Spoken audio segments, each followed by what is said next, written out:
What's up guys, and welcome to my Half-Life Opposing Force speedrun tutorial part 1, where I'll show you how to set up the game for speedrunning. Okay, so first of all, make sure you own the game on Steam. So, buy the game on Steam. That's the first part, otherwise this won't work. When you own the game, then you will go to speedrun.com. This is the page we do everything speedrun related, submit runs that you can see, and find all the stuff we need for speedrun related stuff. Then you go to the top bar and search for Half-Life. The file we need exists in the Half-Life category and not in the Opposing Force. It's outdated currently. So go to Half-Life. Then you go to the left side, press resources, and download the gold SRC package. And just download. And when you're done with that, you will have a file. Well, I'm sure you can locate your file, but in that file you will find this stuff. And this stuff is basically all you need for speedrunning all the Half-Life games, Half-Life, the original game, Opposing Force, Blue Shift, Gunman Chronicles, whatever you want to speedrun. The first file is Bunnymod XT, what we use to disable the speed cap, which allows us to bunny up past the 350 speed cap, I think it is. That's all. The Half-Life folder is all the, the actual game and stuff. And raw input is, it removes RInput. It removes the mouse acceleration, which some people can experience, or the majority of people experience that. So that's also needed. So when we have all of this done, I would recommend going to Bunnymod XT and run this one, VC Redist. You need to have this installed on your computer. Some people might already have it, but you can get error when you try to run the game or run Bunnymod XT. So I recommend going and install that. Okay, so when you have all of that done, we are gonna create a bat file. And if you've seen my other Half-Life tutorial video, we create a bat file to easily start a game with certain commands and stuff already enabled, and it's also very convenient. It auto injects Bunnymod and the raw inputs. Okay, so what you want to do is right click, press new, and then you press text document. We're just going to use this as a base thing to create a bat file. So you can remove this after when we're done. And what you want to do is copy paste what I have linked below in the description. It will look like this. And you want to replace this whole your location and the parentheses with where your game is located. So my game is located here. So this is where you want it to be linked to. So replace your location with this one. Like for me, it's D go-to-C package. So just go to the root folder of where we found all this and just copy paste this and replace your location with it. And the first one, the second one, and the third one. And then you're good to go. The rest of this stuff is basically to fix the game. That's the actual Opposing Force, to launch Opposing Force. For noforcemparms. I don't remember what that is. And that's to run the map as soon as you run the executable, which is kind of handy. I'll show you later why. So when you have fixed this, you press archive, save as, and then you save this as whatever you want. You can save this as, I usually do, or mine is called OP4 for Opposing Force. I already have one now, so I'm gonna name it OP4 test. Then you dot, and then you type bat. Save. And ta-da, you have a bat file now. And this is one exactly like mine. My Opposing Force bat with my locations and stuff. So when you've done that, you are ready to fix the configs and keybinds and stuff. So just launch. and it will auto start the map. OF1A1 is the map we start speedrunning on. So this is where you will end up if you have that fixed. Okay. So let's see. First, we're gonna take a look at some. No, we're gonna take the options first. Okay, so some useful stuff you're gonna need. I have unbound everything I don't need, such as, you know, chat message and stuff. So I would, I don't know, if you want, you can remove this. The thing you need is, you know, obviously movement, move forward, move backwards, strafe, left, right, jump has to be mouse up and mouse down, or mouse wheel up, mouse wheel down, because we're bunny hopping, which you should know if you're interested in speedrunning this game.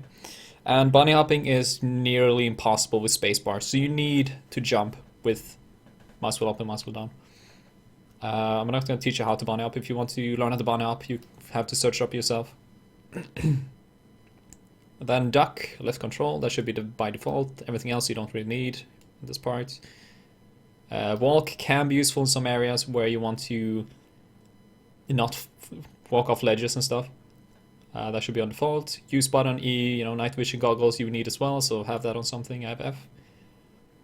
Everything here is by default. And let's use weapon Q. I would recommend have quick save and quick load on something easily reachable if you're learning this game. I have it on 8 and 9, which is mapped to my side mouse buttons, so my top button is save and the bottom one is load. And the rest is pretty unimportant unless you want keybinds for your weapons. That's up to you. I don't use it, but I mean optimally you would use it. Mouse, make sure you know you have you know, auto aim and that's the kind of stuff disabled. You could have auto aim if you want to, but remove mouse filter, remove reverse mouse, have mouse look on. Mouse sensitivity, I go with 2.5.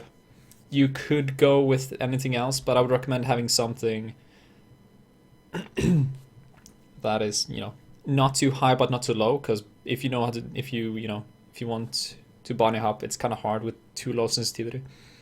So I have mine compromised to with 2.5. It's a little bit too high for me for aiming, but it's okay with bunny hopping. And my mouse DPI is 1600 if that is of any interest. Audio, nothing special. Video, make sure you disable this, wait for vertical sync, because we need to have our FPS altered from time to time. So make sure you disable that, and you could run it in a window if you want to. HD models could run if you want to. Everyone I know run with OpenGL. Running the software kind of breaks the game, so you know, resolution, choose whatever you want. That's up to you. Lock is nothing special, and advanced nothing special.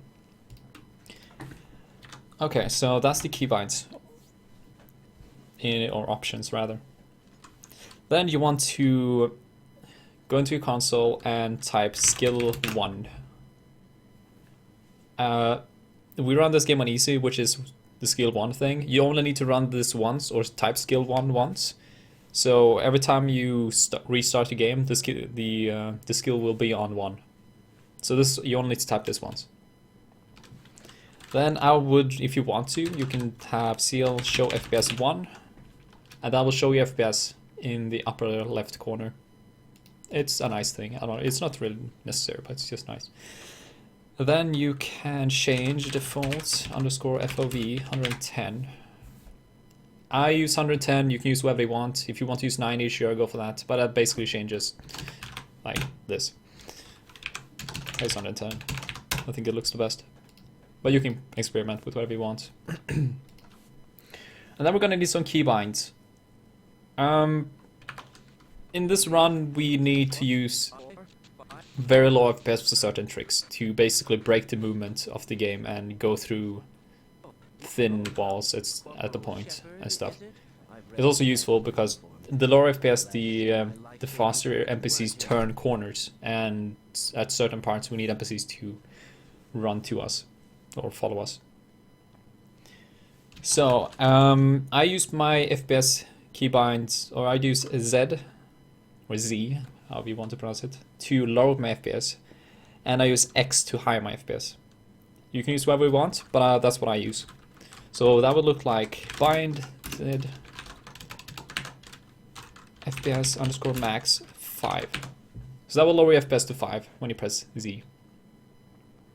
And then to higher FPS again, we're gonna do bind X FPS underscore max 99.5. 99.5 is the maximum FPS you are allowed to use in the speedrun. It's what the original game ran on, so the community agreed that that would be the maximum FPS to, you know, keep the game as close to original as possible. So you need to have your FPS at a maximum of 99.5 if you want to submit your runs. You can have this whatever you want, a bit lower, but that's, yeah, the max you can use 99.5. And then we're gonna have a key to basically make the game reset, or the timer reset and the map starts at this point, you know, and it's a reset key which functions like this. It will start a timer. You can see in the middle left, it will start a timer. It will reset back on this map, and if I press it again, it will reset the timer and start on the map. So it's kind of a reset button that also works as a, you know, reset / start button. Very handy to have. So how you make this button is, I would suggest having it somewhere kind of far away from the things you press, because if you accidentally press it, it's kind of very bad in the middle of a run. So I have it bound on P. So that would look like bind P map O F1A1 semicolon spacebar DXT underscore HUD underscore timer 1 semicolon spacebar BXD timer underscore reset semicolon and BXD underscore timer underscore start and quotation. This will be in the description as well. And yeah, as I said, this will make it so the game starts on the map, or, you know, it will load the map OF1A1, then it will reset the timer, or it will toggle the timer so it displays. You have to do this, and then it will reset the timer if it's already running, and then it will start the timer. So it's a very handy button to have when you run the game. So at any point you feel like, oh shit, my run is screwed or whatever, oh, I'm barely anywhere and my timer is already 1:30, I want to reset, just press P and it's starting immediately. You can just try again. 3, 4, 5. And that's about it. I'll see you in the next part where we'll start running the game.